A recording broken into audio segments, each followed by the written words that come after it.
rent's increased like £50 a month, which is quite a lot when my maintenance loan just about covers it. I'm not really able to pay a lot of things, especially with the increase in the permit charges where I kind of need my car. It's just stupid, some of these changes, and it again just feels a whole lot like they're just stabbing us in the back or just pulling the rug underneath our feet to say, oh, we're here to make things better, but I don't really think I can see that. This is Gemma Toreen Howie, a PhD student at Cardiff University.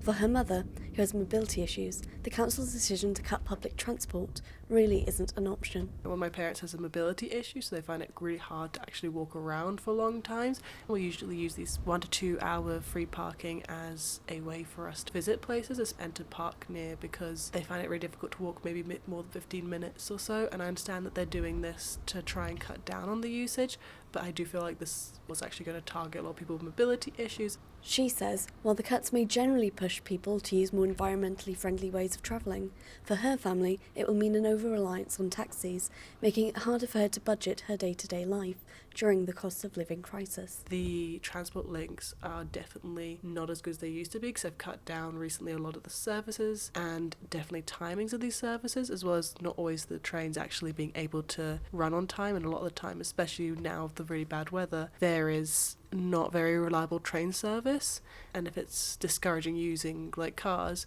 this then encourages you to use Uber, and then that's already quite expensive, and also then that's encouraging more cars around. Uber driver Tess Valdet Goyton says he has noticed an increase in customers following the reduction in public transport. Hi, Uber for Gemma? Some people don't like wait long for bus because Uber is not expensive now, so £5 or £6 pay goes fast.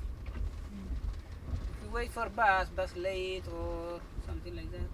Now, Cardiff Council say this year's budget is one of the most challenging that the council has ever faced, with 6,130 people consulted about the upcoming changes, splitting fairly evenly between those who agreed and those who disagreed. Sam Crute, a bartender from Cathays, says the council is doing what they can to clear the deficit. Well, they didn't really get much of a choice. When you've got the same amount of money to do all of the services, it's not possible just to fund everything, so something has to give. And I think in general, they're just trying to cut everything a little bit instead of taking stuff away completely.